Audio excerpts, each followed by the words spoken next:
Madam Chair. Today in America, big agriculture and big farms carry far too much influence over our lives. They degrade the food we eat, destroy our environment, and harm small businesses while stifling our economy and taking away jobs that are key for growth and development in our country. This is because the federal government pumps money disproportionately into big farms that create fewer jobs per acre than small farms. These big farms are known for things such as both inhumane animal treatment and blatant disregard for our environment while stifling out the small farms that matter. We need our government to stop throwing money at the big guys and start supporting the small farmers who represent the American dream. My proposal would take the $30 billion our government spends on farm subsidies and give 60%, or $18 billion, to small farms, but not just any small farms. Only those farms who practice farming in 4 categories. Those categories are organic farming, free-range livestock, rare crop farming, and land conservation/developments. 30%, or $9 billion in subsidies, will still be given to large farmers in order to keep prices stable. Finally, this proposal devotes 10%, or $3 billion of old subsidies, to the Women's Infant Children's Program. Because if we want a better America, we need to invest in the health and wellness of our country's pregnant women and infant children. This proposal will stimulate our economy, save our environment, and better the food we eat. With that, I look forward to debate, and I yield the balance of my time to my closing summation. Thank you, author. You have yielded 2 minutes and 30 seconds to your closing summation. Delegate, you are recognized for a 3-minute speech and may begin with your name and delegation when ready. Daniel Gorski, Maryland delegation. Thank you, Madam Chair. Now, before I begin, I want to give you some background of where I come from.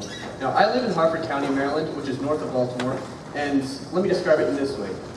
At every statewide conference, the first thing I'm asked is, do you own a farm? I understand that agriculture is essential to our economy, and I know it's essential to my own local economy, but this proposal is not the solution to solving the issue it attempts to solve. First off, the proposal provides subsidies to small farms that only meet one of the 4 practices listed, and it gives those that fall out of the category nothing. In contrast, subsidies to large farms can be given without having to meet said practices. This is unfairly favoring the business practices of these larger farms.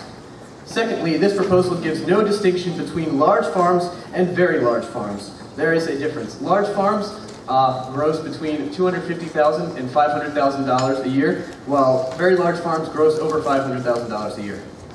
Now, in 2007, large farms made up only 10% of total gross agricultural sales, while very large farms accounted for 53% of these sales.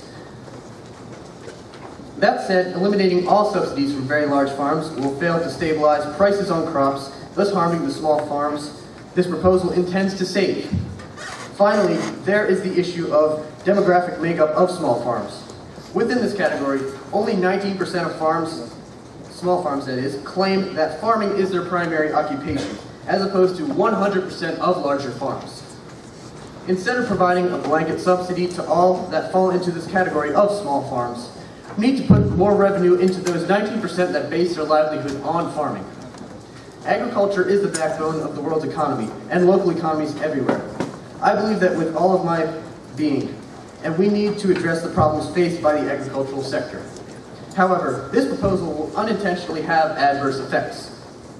I urge the Chamber to reevaluate the proposed solution so we can find an even better solution. I thank the Chamber for your attention and the author for his care for such an important topic, but I must ask that this proposal fail. Thank you, and I yield my time to the Chair. Thank you, Delegate. It is now in order. Thank you. It is now in order for the Chair to recognize the proponent and 10th speaker. Is such a speaker present? The delegate from Kentucky, you are recognized.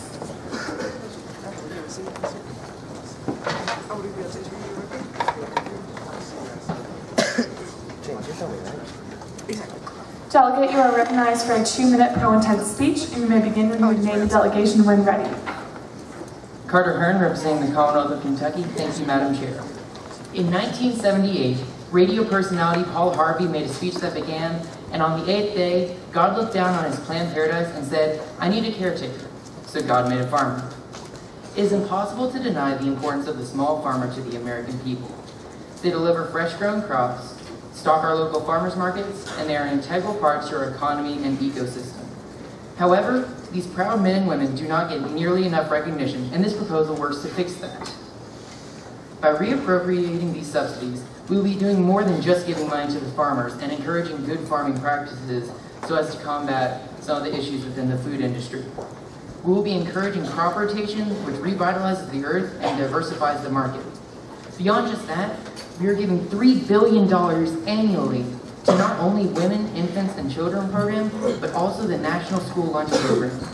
We are guaranteeing that our farmers can grow and produce the crops that we need, protecting our women and children, and feeding the youth in our schools. As I said, while it may be that only one of these requirements needs to be met for the farmers to receive some of the subsidies, that's still working to address the problem. In the future, this can be expanded so that they need to meet more of the requirements, and works hard to fight some of the issues within the food industry and work and make better practices. In his poem, The Mad Farmer Liberation Front, the Kentuckian poet Wendell Berry says, "Invest in the millennium, plant sequoias. Ladies and gentlemen, let us make an investment that will only grow and flourish for years to come." Thank you. Please vote for this proposal. Thank you, Delegate. The floor is now open. Delegate, please. Somebody spoke about how when you have a burger and a soda, you have corn and corn. That's because all we invest in is corn. We have to invest in new things if you want to have a new society. That's what my proposal is aiming to do. Finally, somebody said that this proposal unfairly demonizes the large farm. I believe that it fairly demonizes the large farm because these large farms could care less about the American dream and small farmers who are just working to make a living. They want to make a profit. They want to show their shareholders that they can produce, and they want to stuff these animals with antibiotics, torture them, and destroy our food just so they can make a quick buck. There was a delegate who spoke against my proposal who spoke passionately about her small farm. And I understand that passion. And I too get passionate about my family's small farm in Illinois. And that's why I want to tell you the story about my grandma Darlene. My grandma Darlene is 85 years old. For the past 60 years, she has run the Flanigan family farm in southeastern Illinois. Grandma Darlene, if you look at the Flanigan family farm, there's a beautiful creek that runs all through the farm. And within 100 feet of that creek, no crops are produced. That's because the United States Department of Agriculture offers a very small subsidy to farmers who don't farm land within 100 feet of the waterways that run through their farms. Now, it would be much more profitable for my grandmother to farm that land and make money off of it. But instead, for the past 20 years, she's decided to take the subsidy.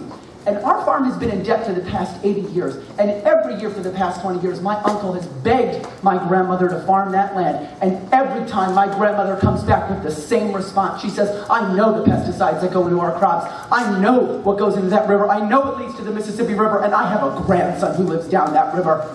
These small farmers speak for the American people. They know what's right. They are not out to make a quick buck.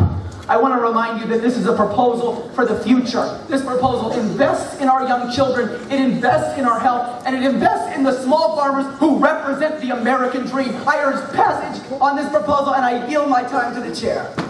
Thank you, Delegate.